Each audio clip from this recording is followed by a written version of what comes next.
2024년 12월 25일 성탄절 감사 예배를 드리겠습니다. 오늘 다윗의 동네에 너희를 위하여 구주가 나셨으니 곧 그리스도 주시니라. 후련히 수많은 천군이 그 천사들과 함께 하나님을 찬송하여 이르되 지극히 높은 곳에서는 하나님께 영광이요 땅에서는 기뻐하신 사람들의 중에 평화로다 하니라. 하나님은 영이시니 예배하는 자가 영과 진리로 예배할지니라. 아멘. 기도합니다. 독생자를 세상에 보내어 구원을 이루신 하나님 아버지, 예수님께서 이 땅에 오신 것을 기뻐하며 주님의 자녀들이 성탄절 예배를 드립니다. 그 옛날 천군과 천사들이 예수님의 탄생을 기뻐하며 영광의 찬송을 불렀던 것과 같이 저희들도 삼위일체 하나님께 찬송과 경배를 올려드립니다. 어두운 세상에 빛으로 오신 아기 예수님, 오늘 우리의 어두운 마음에도 오시옵소서. 죄악과 질병과 전쟁과 죽음의 고통 가운데 절망하고 있는 모든 백성들에게 생명의 밝은 빛을 비춰 주옵소서. 예수님의 이름으로 기원하옵나이다. 아멘.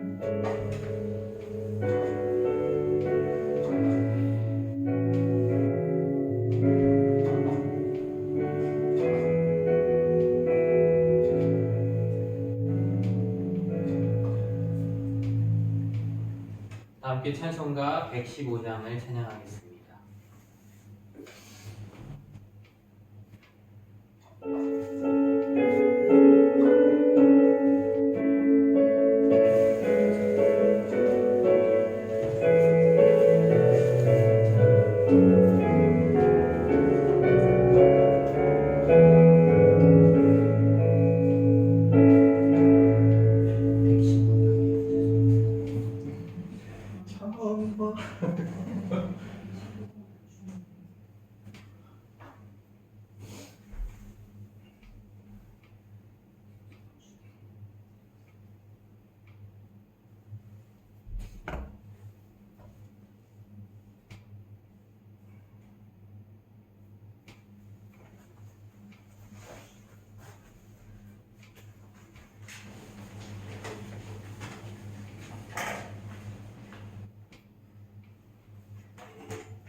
여호와의 영광이 나타나고 모든 육체가 그것을 함께 보리라. 이는 여호와의 입이 말씀하셨느니라. 베들레헴 에브라다야, 너는 유다 족속 중에 작을지라도 이스라엘을 다스릴 자가 내게서 내게로 나올 것이라. 그의 근본은 선고의 영원에 있느니라. 이는 한 아기가 우리에게 낳고 한 아들을 우리에게 주신 바 되었는데 그의 어깨에는 정사를 메었고 그의 아기의 이름은 기묘자라 모사라 전능하신 하나님이라. 영존하시는 아버지라 평강의 왕이라 할 것임이라. 그 정사와 평강의 거한이 무궁하며 또 다윗의 왕자와 그의 나라에 군림하여 그 나라를 굳게 세우고 지금 이후로 영원히 정의와 공의로 그것을 보존하실 것이라. 천사가 이르되 무서워하지 말라. 보라, 내가 온 백성에게 미칠 큰 기쁨의 좋은 소식을 너희에게 전하노라.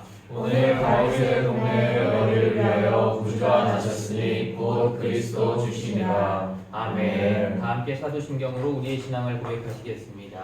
나는 전능하신 아버지 하나님 천지의 창조주를 믿습니다. 나는 그의 유일하신 아들 우리 주 예수 그리스도를 믿습니다. 그는 성령으로 잉태되어 동정녀 마리아에게서 나시고 본디오 빌라도에게 고난을 받아 십자가에 못 박혀 죽으시고 장사된 지 사흘 만에 죽은 자 가운데서 다시 살아나셨으며 하늘에 오르시어 전능하신 아버지 하나님 우편에 앉아 계시다가 거기로부터 살아있는 자와 죽은 자를 심판하러 오십니다. 나는 성령을 믿으며 거룩한 공교회와 성도의 교제와 죄를 용서하는 것과 몸의 부활과 영생을 믿습니다. 아멘. 다 함께 찬송가 122장 찬양하도록 하겠습니다.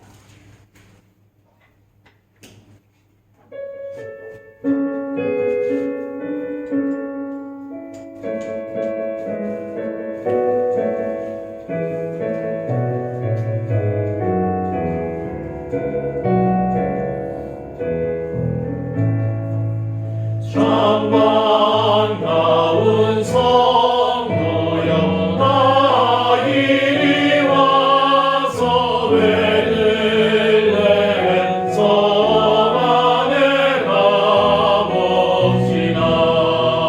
정우유에 누이신 아기를 보고 엎드려 절하세 엎드려 절하세 엎드려 절하세 구주하셨네.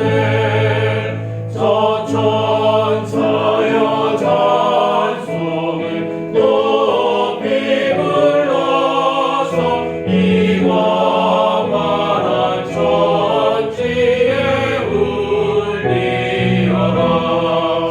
주 하나님 앞에는 영광을 돌려 엎드려 절하세 엎드려 절하세 엎드려 절하세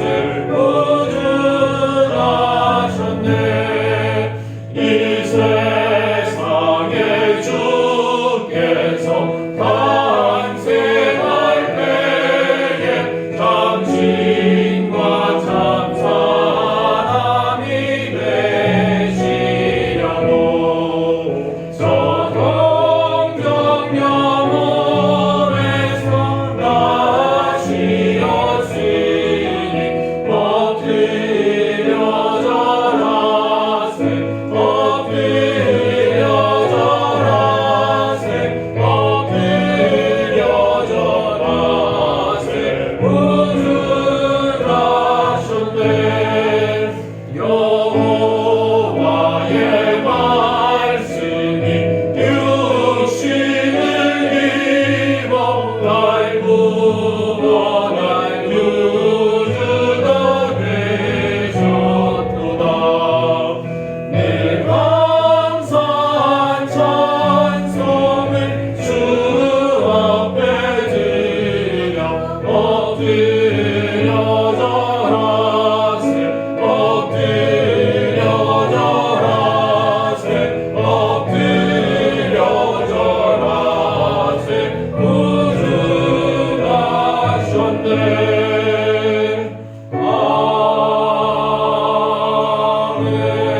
아멘. 이 시간 예배를 위해서 김현재 장로님 기도해 주시겠습니다.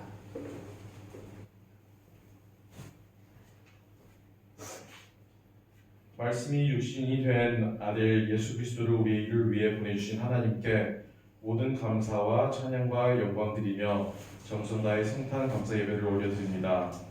그 아기 예수 덕분에 우린 오늘도 웃을 수 있고 구원의 소망이 있으며 모든 것을 넉넉히 이루는 능력이 있습니다. 감사드립니다.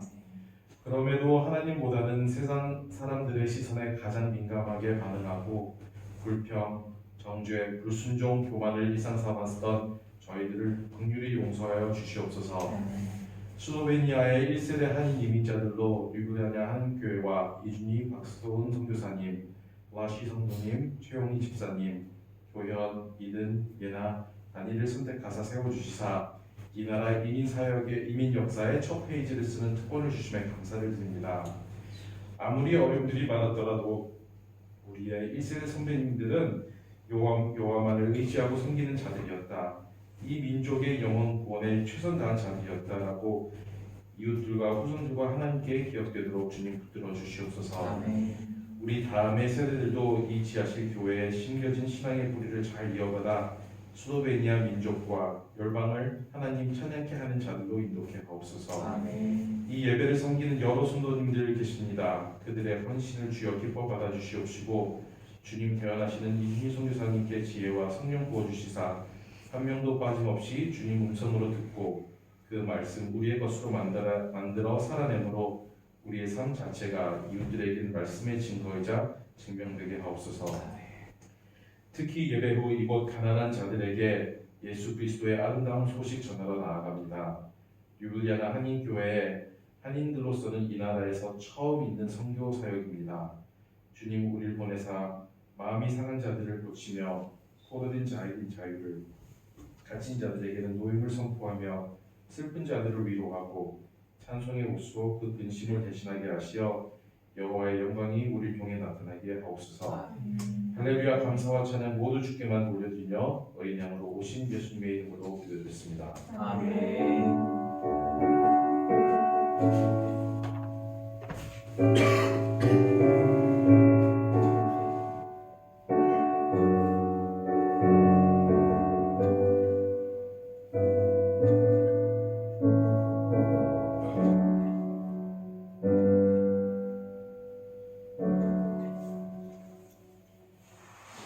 오늘 우리에게 주신 하나님의 말씀은 누가복음 2장 10절에서 20절 말씀입니다. 다 함께 한 절씩 교독하도록 하겠습니다. 기록된 하나님의 말씀입니다. 천사가 이르되 무서워하지 말라. 보라, 내가 온 백성에게 미칠 큰 기쁨의 좋은 소식을 너희에게 전하노라. 오늘 다윗의 동네에 너희를 위하여 주주가 나셨으니 곧 그리스도 주시니라. 너희가 가서 강보에 쌓여 구유에 뉘어 있는 아기를 보리니 이것이 너희에게 표적이니라 하더니 호련히 수많은 천군이 그 천사들과 함께 하나님을 찬송하여 이르되 지극히 높은 곳에서는 하나님께 영광이요 땅에서는 하나님이 기뻐하시는 사람들 중에 평화로다 하니라. 천사들이 떠나 하늘로 올라가니 목자가 서로 말하되 이제 베들레헴으로 가서 주께서 우리에게 알리신 바 이 이루어진 일을 보자 하고 빨리 가서 마리아와 요셉과 부에 누인 아기를 찾아서 보고 천사가 자기들에게 이 아기에 대하여 말한 것을 전하니 듣는 자가 다 목자들이 그들에게 말한 것들을 놀랍게 여기되 마리아는 이 모든 말을 마음에 새기어 생각하니라. 함께 읽겠습니다. 목자들은 자기에게 이르는 바와 같이 듣고 본 그 모든 것으로 인하여 하나님께 영광을 돌리고 찬송하며 돌아가니라. 아멘. 기도합니다. 사랑의 하나님 아버지 감사합니다. 오늘 성탄절 감사 예배로 이렇게 예배할 수 있도록 하여 주신 너무나도 감사합니다. 2000년 전이 땅에 오신 그 예수 그리스도 기쁜 소식 복음을 우리가 이 시간 다시 한번 감사하며 예배를 드립니다. 죄인으로서 죽을 수밖에 없었던 우리들을 구원하시기에 이 땅에 오신 주님, 온전히 주님만을 바라보며 주님의 그 기쁜 소식을 전하며 나아가는 우리들의 삶이 되게 하여 주시옵소서. 또한 다시 오겠다고 말씀하신 그 주님의 다시 오실 그날을 소망하며 나아갑니다. 주님, 먼저 받은 이 복음의 소식을 다른 이들에게 전하며 나아가는, 또한 우리의 삶 가운데 예수 그리스도를 드러내는 삶이 되게 하여 주시옵소서. 아멘. 주님 말씀을 듣습니다. 주님 부족한 자는 가리워 주시고 온전히 주님만 드러나게 하여 주시옵소서. 아멘. 모든 것 주님께 맡겨드리며 우리를 구원하신 예수 그리스도의 이름으로 간절히 기도합니다. 아멘. 메리 크리스마스. 메리 크리스마스. 네. 실은 교회력으로 봤을 때 예수님이 오시는 날을 1월 25일? 12월이 이제 대림절 첫 주가 한 해의 시작이니까 단위가 생각할 때는 1월 25일이라고 얘기한 거지? 맞지? 그래. 교회력으로 따지면은 12월 말 그대로 대림절이 시작되는 그 기간이 이제 한 해를 시작하는 기간이기 때문에 어떻게 보면은 우리가 1월이 처음이라고 생각하니까 그렇게 봤을 때 단위가 1월 25일이라고 얘기한 것이 틀리다고 말할 수 없는 것 같고, 하지만 우리는 12월 25일을 예수님이 오신 날로 지키고 있고, 또한 그리고 그 예수님이 오심은 단순히 이 땅에 한 아기가 태어난 것이 아니라 우리를 구원하시기 위해 우리를 죄에서 우리를 건져서 천국으로 이끄시기 위함이었다는 것을 기억하는 시간들이 되었으면 좋겠습니다. 아멘. 오늘 말씀은 너무나도 잘 알고 있는 말씀일 거예요. 그리고 성탄절에 관련된 말씀은 너무나도 많이 들어서 더욱더 잘 알고 있을 거예요. 근데 오늘 말씀을 보면 누가복음 이제 2장의 말씀을 가지고 이제 성탄절 예수님이 오신 것들에 대해서 이제 보도록 할 건데요. 먼저 10절에 천사가 이르되 무서워하지 말라, 보라 내가 온 백성에게 미칠 큰 기쁨의 소식을 너희에게 전하노라 라고 말씀합니다. 실은 예수님이 오셨다라는 그 소식을 가장 먼저 들은 사람들이 목자들입니다. 가장 먼저 예수님을 찾아가서 경배했던 자들도 목자들입니다.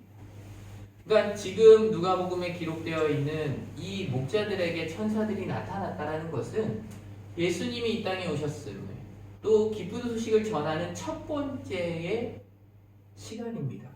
목자들이 밤에 밖에서 자기 양을 지키느라고 같이 그곳에서 잠을 청하려고 하고 있을 때였습니다. 갑자기 주의 천사가 곁에 나타나 주의 영광의 증거인 기이한 빛이 목자들을 두루 비추니 그들이 아마 어떻게 보면 그러한 것을 경험해 본 적이 없으니 크게 두려웠을 것입니다. 그러나 천사들이 그들에게 무서워 말라라고 합니다. 무서워할 필요가 없는 이유는 우리가 온 것은 온 백성에게 미칠 큰 기쁨의 좋은 소식을 전하기 위해서 너희에게 왔다라고 말씀합니다. 즉, 온 백성에게 큰 기쁨의 소식을 전하러 왔다는 것. 그 기쁨의 소식은 바로 구주, 우리를 구원할 구세주가 이 땅에 오셨다라는 소식입니다. 이 말은요, 그 말을 들었던 목자들이 구주가 뭐야? 구세주가 뭐야? 라고 생각했을까요? 아니요. 네, 맞습니다. 바로 여기서 말하는 구주라는 것은 메시아를 이야기합니다. 그리스도를 이야기해요.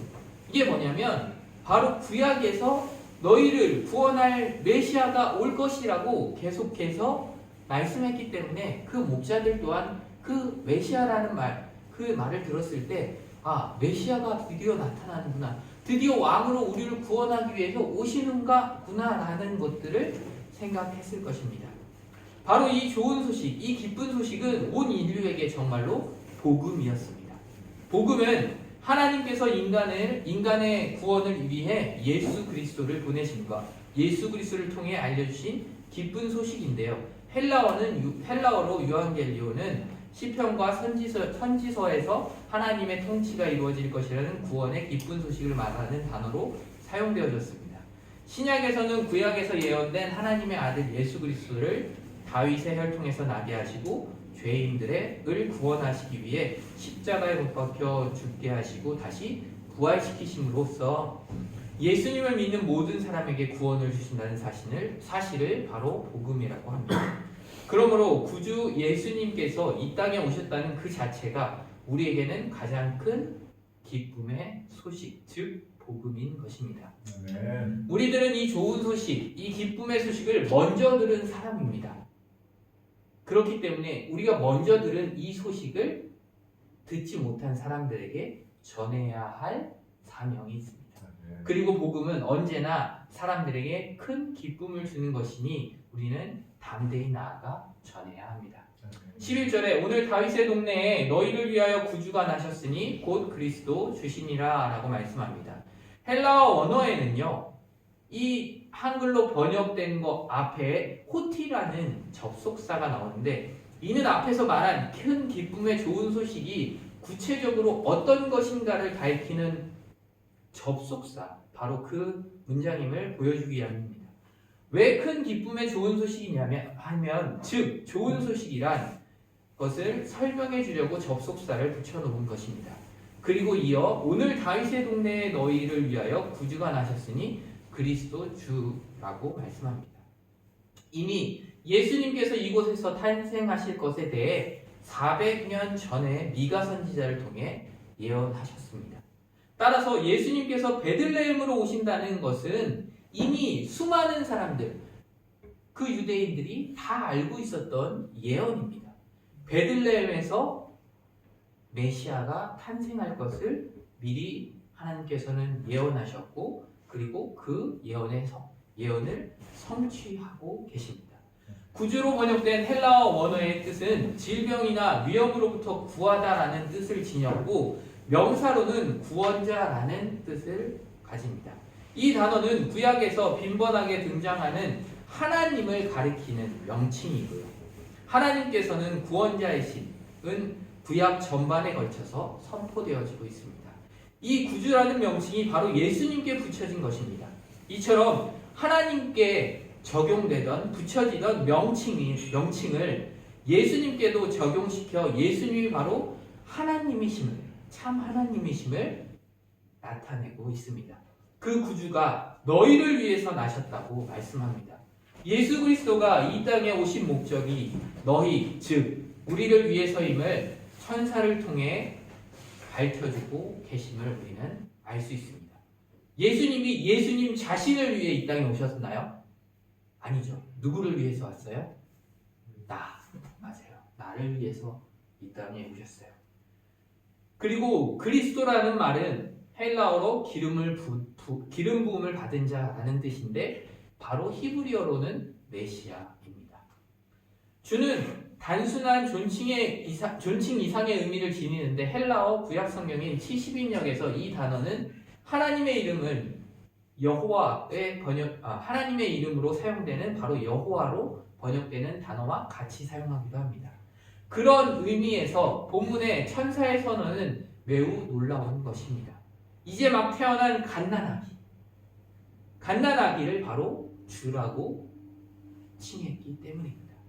이것은 본격적인 예수님의 사역을 행하기 이전일지라도 인류의 구세주로서의 자격을 지니고 있고, 이 땅 위에 성육신하신 하나님이시라는 사실을 확실히 전하고 있는 것입니다. 예수님은 단순히 아기로 있을 땐 그냥 아기였구나가 아니라 바로 그 오심과 동시에 구세주, 메시아, 그리스도로 오셨음을 우리는 기억해야 합니다. 12절에 너희가 가서 강보에 쌓여 구유에 누워 있는 아기를 보리니 이것이 너희에게 표적이니라 하더니 말씀합니다. 구유에 누인, 구유가 뭐죠? 구유가 뭘까요? 구유는 바로 그 동물들이 이제 초식 동물들이죠. 거기에서 뭐예요? 우리가 얘기하면 밥이죠. 밥을 담는 그릇이에요. 거기에 누가 있어요? 예수님이 그곳에 누워 있어요. 자, 구유에 누인 아이가 너희에게 표적이 된다라고 말씀하고 있어요. 구주가 궁전의 안락한 침대가 아닌 구유에 누워있다는 천사의 말은 다윗의 후손이며 만왕의 왕으로 오실 메시아에 대한 그들의 기대와 일치하는 면이 있나요? 없죠. 그들은 누구로 오실 예수님을 기다렸어요? 메시아를? 왕으로 오실 예수님을 기다렸어요. 메시아를 기다렸어요. 근데 그들이 생각하는 왕이라고 하면 어디에 있어야 돼요? 왕궁에 있어야 돼요. 다윗이 지은 그 성에 있어야 될 것 같은데 그게 아니라 어디에 있다고요? 말구유에, 구유에. 어떻게 보면 낮고 낮은 그 자리에 아기 예수님이 계시다고 말합니다. 이는 오히려 예수님께서 모든 사람을 섬기는 중에 사명을 띠고 이 땅에 오셨음을 보여주는 상징적인 의미가 있습니다. 주님은 탄생부터 죽음까지 우리들보다 낮은 곳에 계셨습니다. 혹시 구유에서 태어나신 분 계신가요? 구유에 누워보신 분 계신가요? 아니면 우리가 생각하는 그 구유가 있는 그 뭐라 그러죠? 마구간에서 자본 적 있으십니까? 네, 없죠. 아무도 없을 거예요. 네, 그러니 실은 우리보다도 훨씬 더 낮고 낮은 곳에 예수님이 오셨음을 우리는 기억해야 합니다. 세상적으로 영광을 받으신 것이 아니었습니다. 이런 예수님이 바로 우리에게 표적이라고 말씀하고 있어요. 표적이 뭐라고 했죠? 주일에 말했는데 기억나? 다나? 표적이 뭐였어? 표적과 기사에서 두 가지를 설명했잖아. 표적이 뭐였어요? 기사는 뭐였을까? 다니가 뉴스라고 했는데 기사는 뭐였어요? 기사는 자연적인 현상, 놀라운 일들이 일어나는 거고 표적은 뭐라고요? 누구에게? 네, 그러니까 사람들에게 나타나는 거예요. 근데 여기에 뭐라 그래요? 표적이 뭐가 표적이래요? 예수님이 표적이래요. 구유에 누인 그 아기가 표적이라고 얘기해요. 그 이야기 뭐예요? 누구에게 주는 거예요? 우리에게 주는 겁니다. 그 표적, 그 놀라움, 그게 놀랍다라고 얘기하는 거예요. 그러니까 예수님이 그 왕으로 오신 구세주가 그 말구에 누인 그 자체가 우리에게 놀라움이라는 겁니다. 바로 우리에게 어떠한 것? 놀라움 이상의 일들이 우리에게 나타날 것임을 의미하고 있다는 것입니다.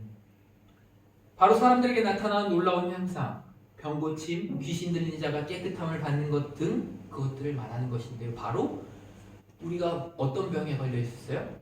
죄의 병, 죽을 수밖에 없는 그걸 어떻게 하셨어요? 우리를 그곳에서 구원해 주시고 건져 주시고 우리를 바로 하나님의 자녀로 천국에 들어갈 수 있는 천국 백성으로 만들어 주시는 그 표적이 바로 예수님이라는 겁니다. 이런 예수님이 바로 너희에게 표적이라고 말하는 것은 예수님을 통하여 우리가 놀라운 일을 바로 구원을 받을 것이라는 것, 즉 죄로부터 구원받을 수 있게 된다는 것을 의미합니다. 13절에 호련히 수많은 천군이 그 천사들과 함께 하나님을 찬송하여 이르되 라고 말씀합니다. 호련히 수많은 천군이 그 천사들과 함께라고 말씀합니다. 천사와 천군이 구별되어 있는데요. 천사들은 아마 마리아에게 나타났던 가브리엘 천사 외에 수많은 천사들이 함께 했음을 알 수 있습니다. 그리고 천군은 뭘까요? 천군. 다나 혹시 천군이 뭔지 알아? 하늘천은 알아? 하늘나라의 군대를 의미해요. 하늘나라의 군대 혹은 군사라는 뜻으로 천사들의 무리 단체인데 하나님을 섬기며 하나님의 명령을 받아 하나님의 일을 수종하는 존재들을 의미합니다. 바로 이러한 수많은 무리, 수많은 천군과 천사들이 어떻게 한다고요? 하나님을 찬송합니다. 그런데 이 순간은 예수님 개인의 입장으로 볼 때 하늘 보좌를 버리고 인간 되심으로 고통이 시작되는 시점입니다. 그런데 바로 그 시점에 하나님 그리고 천사들 그리고 구원받을 인간들에게는 놀라운 기쁨의 시간이 시작이라고 말할 수 있습니다. 이는 하나님이 인간이 되신 사상 초유의 사건인 성육신은 바로 영광을 버려야 하는 신의 불행으로 귀결되지 않고 죄와 사망의 늪에 빠져있는 인간을 구원하는 기쁨과 영광으로 귀결되는 것을 암시하는 것을 의미하고 있습니다. 14절에 지극히 높은 곳에서는 하나님께 영광이요 땅에서는 하나님이 기뻐하신 사람들 중에 평화로다 하니라 말씀합니다. 천군과 천군 천사가 찬송하기를 뭐라고 했다고요? 보이나요? 14절 말씀 같이 읽어볼까요? 시작! 깊이 높은 곳에서는 하나님께 영광이요 땅에서는 하나님이 기뻐하신 사람들 중에 평화로다 아니라. 아멘. 네, 이렇게 찬양했다는 겁니다. 하나님의 아들 곧 구주의 성육신은 하나님의 구원 사역의 역사의 계획이 이제 직접적으로 구체화되고 일어나는 것을 나타냅니다. 그러므로 그 모든 주권을 지니신 하나님께는 영광이 됨을 나타냅니다. 그 다음 땅에서 기뻐하심을 입은 사람들 중에 평화로다 라고 말씀하는 것은 우리는 하나님의 진노를 받을 만한 마땅한 운명에 있지만 이제 그리스도께서 육신이 되셔서 우리 대신 당하신 그 값으로, 우리의 죄값으로 우리를 십자가에 달려 죽으심으로 우리를 화목하게 하나님과, 누구와? 하나님과 화목하게 하심을, 그것을 통해서 영적인 평안을 누리게 된다는 말씀입니다. 하나님의 아들이 구세주로 이 땅에 오신 것은 하나님께 영광이고 그의 은혜를 입은 사람들에게는 바로 평화라는 것입니다. 이 평화는 죄와 불순종으로 하나님과 원수된 인간과 하나님과의 화평의 구원이며 바로 하나님과 우리의 사이에 막혔던 담이 허물어지고 끊겼던 그곳이 예수 그리스도로부터 다시금 연결되어졌음을 알 수 있습니다. 아멘. 우리는 그 어떤 것으로 그 누구로도 하나님께 갈 수 없습니다. 바로 예수 그리스도로만 하나님과 연결될 수 있음을 기억해야 합니다. 아멘. 15절에 천사들이 떠나 하늘로 올라가니 목자가 서로 말하되 이제 베들레헴으로 가서 주께서 우리에게 알리신 바 이 이루어진 일을 보자 하고 라고 말씀합니다. 천사들이 떠나 하늘로 올라가니 천사들은 자신들에게 내려진 하나님의 명령이 끝나고 난 뒤 후렴이 사라집니다. 그리고 목자가 서로 말하되 이제 베들레헴까지 가서 주께서 우리에게 알리신 바 이 이루어진 일을 보자라고 합니다. 목자들은 천사들에게 들은 즉시 서로 목자들끼리 이야기하여 그 말에 순종합니다. 목자들이 무엇을 하고 있었죠? 그 시간에 양떼를 보살피고 있었습니다. 양을 치고 있었어요. 그 한밤중에 실은 그들과 함께 있어야 하지만 목자는 어떻게 하죠? 그 말씀을 듣고 우리가 베들레헴으로 가자라고 이야기합니다. 이러한 목자들의 모습을 우리는 다시금 마음에 새기고 그것들을 본받아야 합니다. 우리에게는 하나님의 말씀을 기록한 성경이 있으니 이 성경을 묵상하여 깨달았다면 온전히 믿어야 하며 믿는 즉시 순종해야 한다는 것입니다. 목자들은 천사가 나타나서 하나님의 말씀, 하나님의 그 복된 소식을, 기쁨의 소식을 전하여 준 것을 듣고 즉시 순종하여 베들레헴으로 갑니다. 그렇다면 우리도 천사가 나타나서 이야기하면 우린 그거 들을 거야 라고 생각하는 것이 아니라 이미 우리에게는 무엇이 있죠? 하나님의 말씀이 있는 성경이 있습니다. 이미 하나님이 다 말씀하셨어요. 그렇다면 이 성경을 통해 우리가 깨달은 바가 있다면 그것을 믿고 바로 그 즉시 순종해야 한다는 것입니다. 나에게 무언가 나타나야지만, 나에게 무언가 기적 같은 일이 생겨야지만 주님 믿겠습니다, 순종하겠습니다가 아니라 이미 우리에게 말씀하신 것이 깨달아진다면 그 즉시 우리는 순종하며 16절에 빨리 가서 마리아와 요셉과 구유의 유인 아기를 찾아서 라고 말씀합니다. 뭐라고요? 빨리 가서라고 이야기합니다. 빨리 가서 이 말씀에서 우리는 아브라함에게 이삭을 바치라고 말씀하신 하나님의 그것들과 비교해 볼 수 있습니다. 보면 아브라함도 하나님의 말씀을 듣고 이른 아침 즉시 순종해서 길을 떠납니다. 감당하기 힘든 일일수록 우리가 고민하고 누군가 상의하고 그것들을 어떻게 해야 할지 한다면 우리에게는 어떤 마음이 들까요? 못할 것 같은데, 이렇게 하면 안 될 것 같은데 라는 생각이 들 수도 있습니다. 오히려 더 순종하는 것이 힘들게 느껴질 수 있습니다. 감당하기 힘든 일일수록 빨리 가서라는 이런 순종의 자세가 하나님께로부터는 큰 은혜를 받게 한다는, 하나님께로부터 큰 은혜를 받게 한다는 것을 우리는 알아야 합니다. 사실 한밤중에 천사의 말을 들은 목자들이 자신들이 맡아 기르는 양떼를 두고 베들레헴까지 빨리 가겠다. 세상에서 먹고 살아야 하는 바로 그 직업, 어떻게 보면 주인으로부터 고용되어져서 그 양을 치고 있을지도 모르는 그 목자들이 그것들을 두고 빨리 베들레헴으로 간다는 것은 있을 수 없는 일일 수도 있습니다. 주인과 상의해야 하고 아니면 가족과 상의한 뒤에 결정해야 하는 것이 어떻게 보면 인간의 순리이지 않나? 라는 생각이 들기도 합니다. 일반적인 순종에서는 일반적인 순리대로 행함이 덕이 되고 은혜가 되는 경우들이 분명히 있습니다. 그러나 아브라함이나 이 목자들의 경우처럼 감당하기 어렵지만 반드시 급히 순종해야 하는 분명한 사명을 받으면 누구와 의논하거나 처한 입장이나 환경을 따져서 감당할 수는 없습니다. 오히려 그들의 반대로 인해, 우리가 상의했던 사람들의 반대로 인해 마음만 괴롭고 결국 불순종하는 상황이 일어날 수도 있습니다. 아브라함이 만약 아내 사라와 의논했다면 순종할 수 있었을까요? 사라가 가만히 뒀을까요? 몇 세 때 얻은 자식이었죠? 네, 100세 때 얻은 자식이었어요. 그랬다면 과연 사라가 아브라함이 하는 말을 듣고 이삭을 데리고 가라고 했을까요? 그렇지 않았을 것입니다. 그렇게 됐다면 아마 불순종하는 결과가 있었을지도 모릅니다.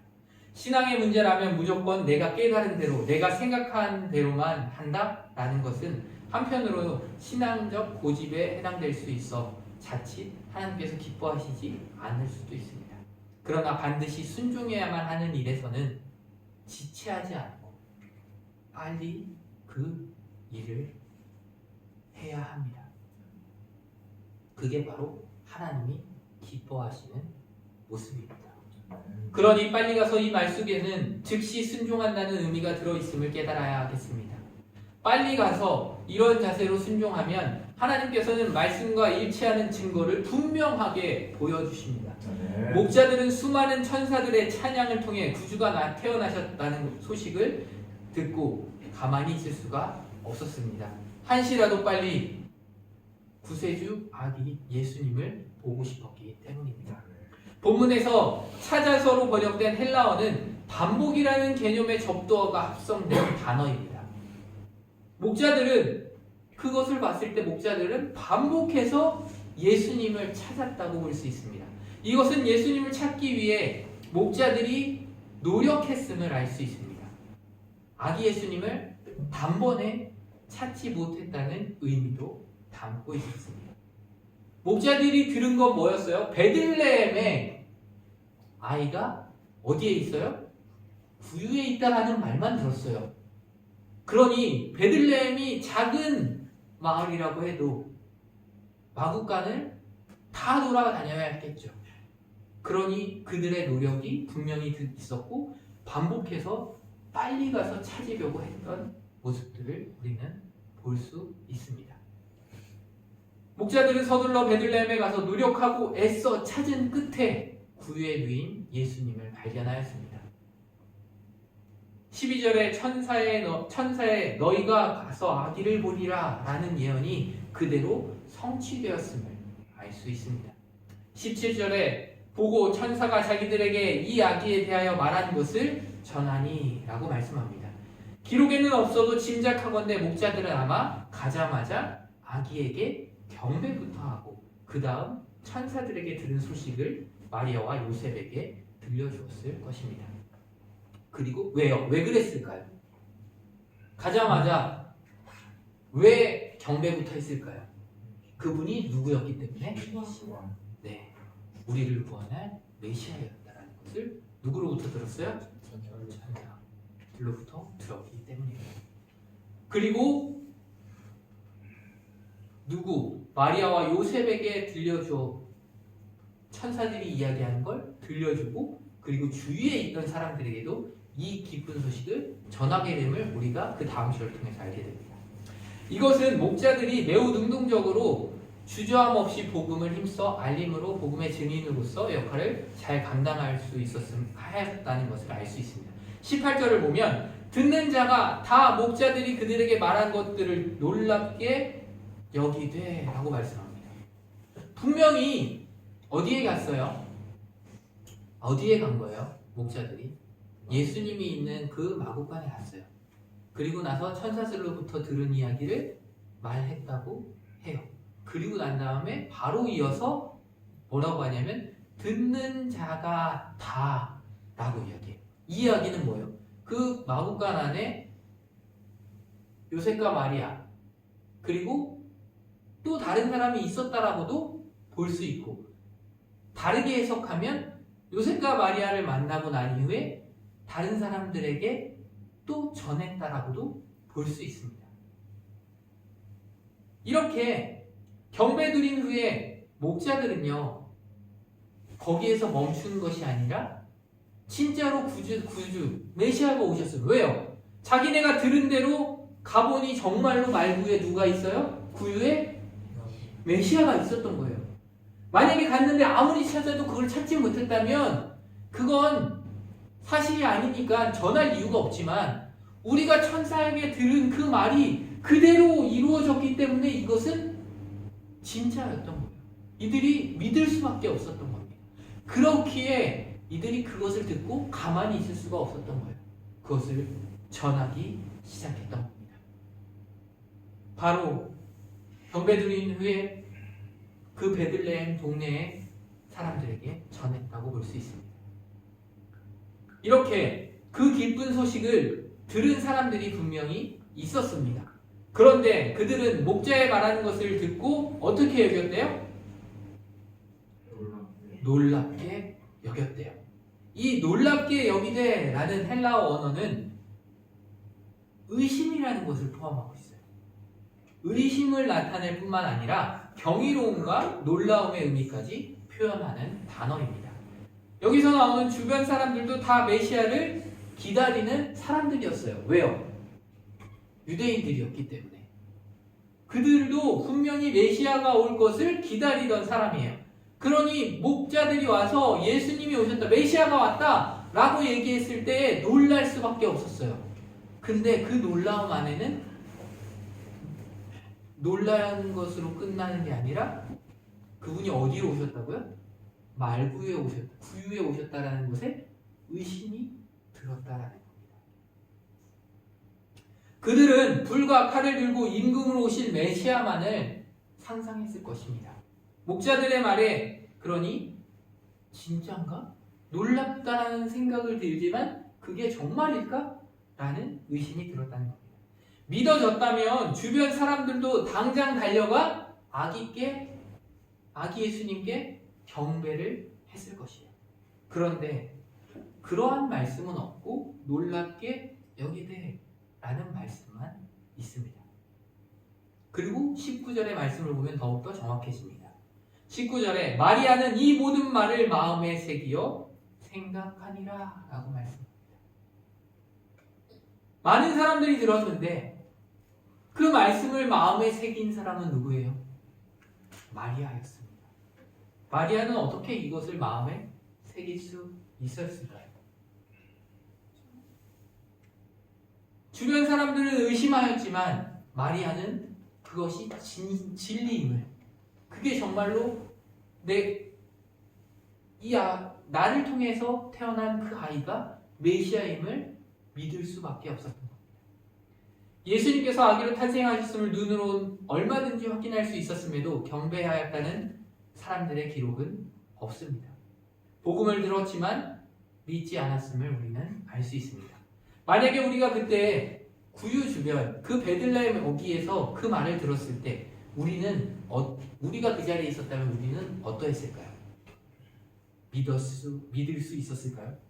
우리가 메시아를 기다리는 유대인이었다고 생각하면 메시아가 구유에서 태어났대 라는 얘기를 들었을 때 우리가 정말로 믿고 거기에 가서 경배할 수 있었을까요?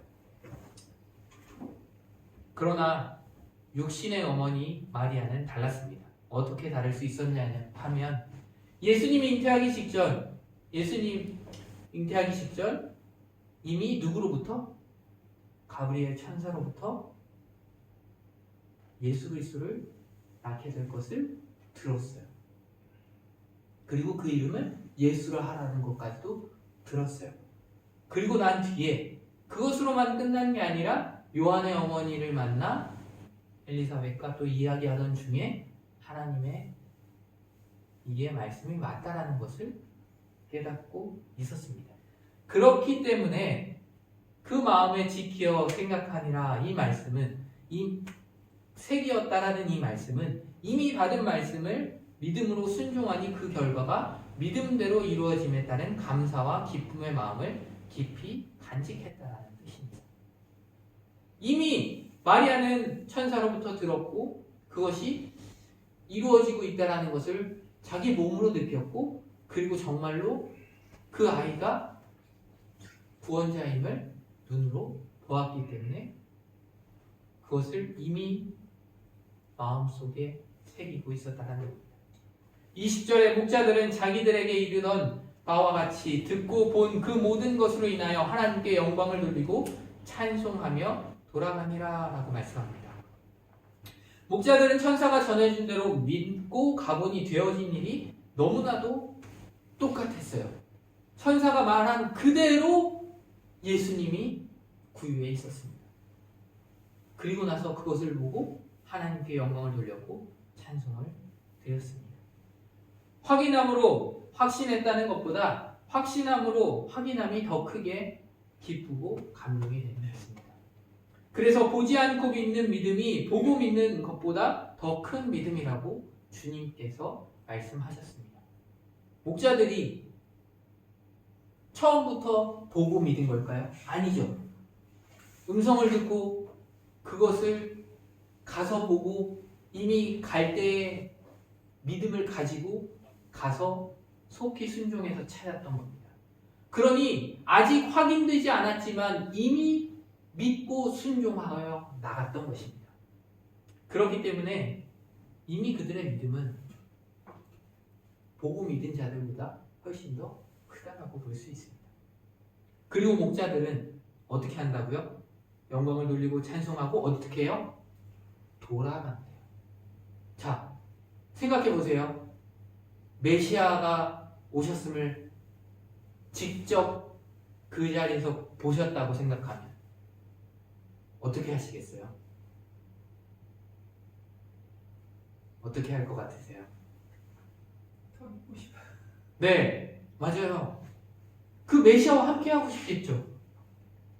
내 모든 것이 아니라 나를 구원해 준다고 한 그 메시아와 계속해서 함께하고 싶을 거예요. 그 자리에 메시아가 계속 정말로 우리를 구원하는 그 시간까지 메시아를 따라다니면서 메시아와 함께하고 싶을 겁니다. 그게 일반적인 생각이에요. 근데 목자들은 어떻게 했다고요?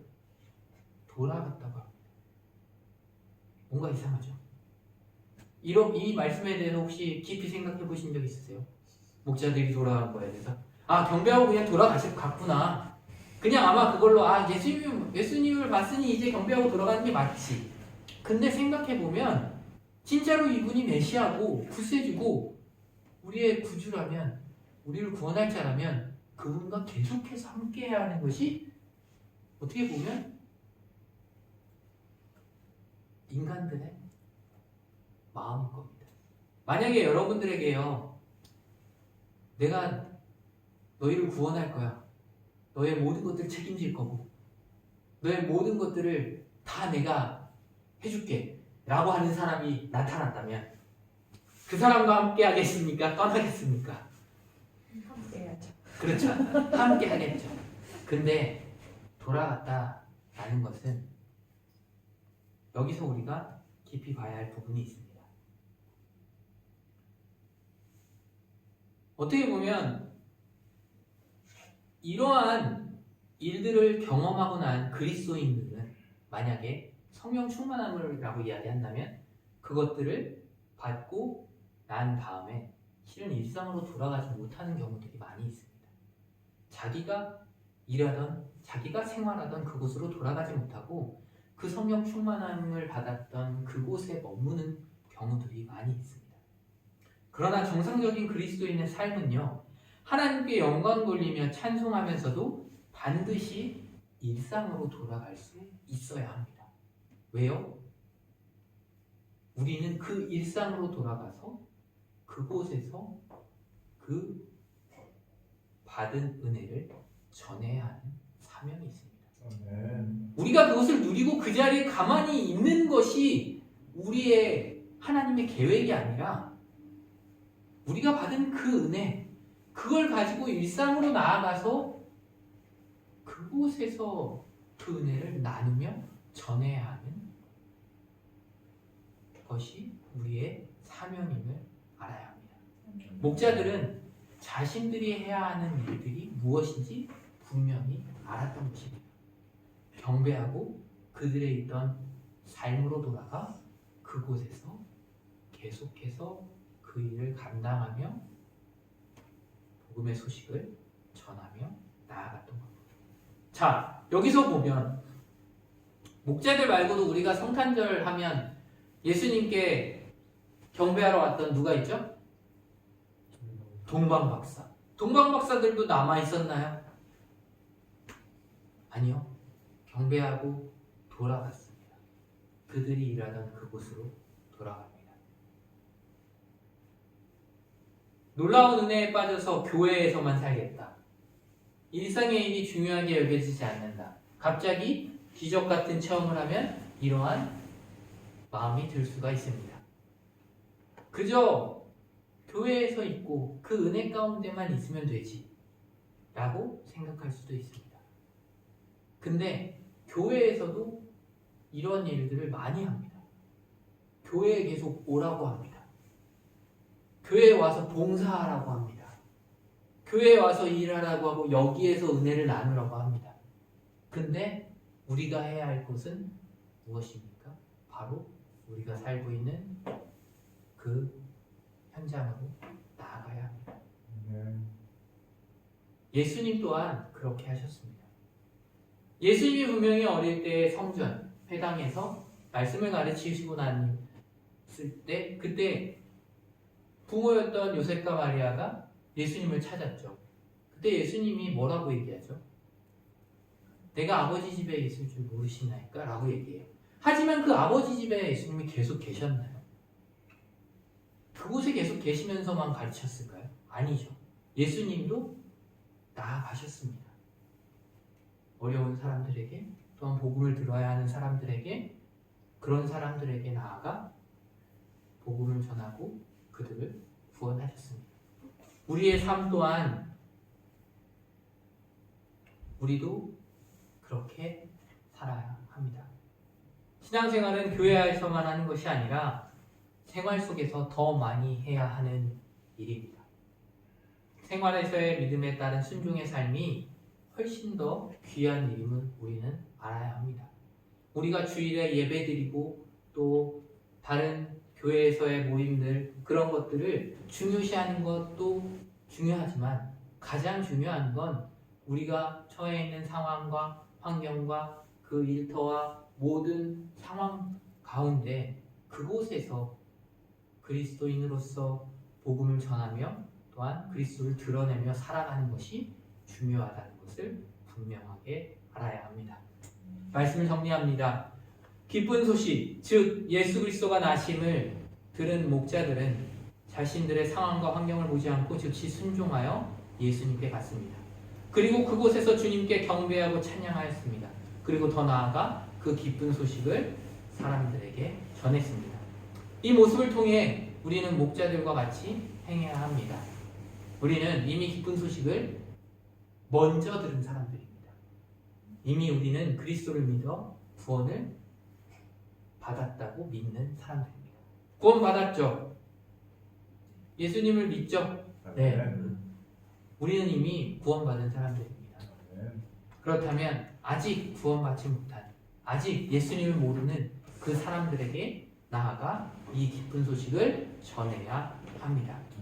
그리고 우리가 처한 상황, 어떠한 상황이든 환경 속에서도 주님의 말씀에 순종하며 또한 기쁜 소식을 전하며 나아가고, 또한 우리가 받은 그 은혜의 장소에만 있는 것이 아니라 우리의 삶 속으로 나아가 그리스도를 드러내며 살아가야 하는 우리의 사명이 있음을 기억하며 또한 순종하며 나아가는 귀한 성도님들 되시기를 간절히 축원합니다. 기도하겠습니다. 사랑의 하나님 아버지 감사합니다. 우리에게 기쁜 소식인 예수 그리스도를 이 땅에 보내주심을 감사드립니다. 이 기쁜 소식인 복음을 우리의 삶 속에서 전하며 나아가는 우리들 되게 하여 주시옵소서. 우리의 처한 상황, 그 상황이 어떠한 상황이어도 성령 충만함으로 복음을 전하며 나아가는, 또한 주님만을 바라보며 나아가는 삶이 되게 하여 주시옵소서. 우리의 모든 삶이 오직 주님께 영광이 되어지는 삶이 되게 하여 주시옵소서. 모든 것 주님께 맡겨드리며 우리를 구원하신 예수 그리스도의 이름으로 간절히 기도합니다. 아멘. 다 함께 찬송가 125장을 찬양하겠습니다.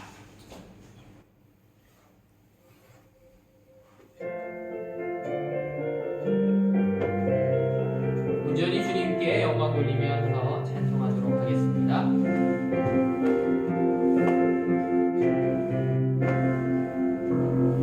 천사들의 노래가 하늘에서 들리니 산과들이 기뻐서 메아리 쳐 울린다.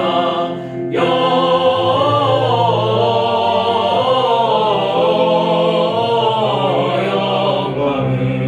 높이 계신 주께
이 낮고 낮은 땅에 모든 것 내려놓으시고 낮은 곳으로 오신 예수님, 온전히 그 예수님이 오심이 우리에게 기쁜 소식, 구원의 소식임을 우리가 믿고 나아갑니다. 이 기쁜 소식 복음을 주님을 모르는 자들에게 전하며 나아가는 우리들의 삶이 되게 하여 주시옵소서. 주님의 오심을 감사하며 예배를 드립니다. 또한 귀한 예물을 주님께 올려드립니다. 이 예물이 정말로 주님이 오신 그 기쁜 소식을 전하는 데 사용되어지게 하나님 인도하여 주시고 온전히 아버지 그것을 통하여 주님께 돌아와 주님께 나와 예배하며 또한 구원받는 자들이 많아지도록 이 땅 가운데 주님 역사하여 주시옵소서. 예물을 드린 손길들 가운데 복의 복을 더하여 주시고 차고 넘치고 나누고 베풀 수 있는 은혜가 있게 하나님 인도하여 주시옵소서. 온전히 모든 것들 주님께 맡겨드리며 우리를 원하신 예수 그리스도의 이름으로 간절히 기도합니다. 아멘. 옆에 분들과 인사하도록 하겠습니다. 메리 크리스마스 기쁨의 소식을 전합니다. 메리 크리스마스 기쁨의 소식을 전합니다. 네. 예배 후에 다 함께 기쁨의 소식을 전하러 나아가는 시간을 가질 거고요. 긴 시간을 하진 않을 거고 저희가 잠깐 아까 보니까 노숙자분들이 모이시는 그곳에 사람들이 없었대요. 그래서 한번 이렇게 터미널 쪽이랑 이렇게 돌고 내려오면서 보고 그리고 센터 쪽까지만 돌아보고 그리고 들어오도록 할 거고요. 나가기 전에 간단하게 그래도 좀 여기를 하고 나아가도록 하겠습니다. 제가 축도하고 예배를 마치도록 하겠습니다. 이제는 우리 구주 예수 그리스도의 은혜와 하나님 아버지의 놀라우신 사랑과 성령님의 교통하시고 역사하심이 이 낮고 낮은 이 땅에 기쁜 소식으로 오신 예수 그리스도를 항상 기쁨으로 전하며 나아가기를 다짐하고 결단하는 성도님들의 머리머리 위에 저들의 삶 속에 가정 속에 그리고 자녀들과 교회 위에 이제부터 영원토록 함께 하시기를 간절히 축원하옵나이다. 아멘.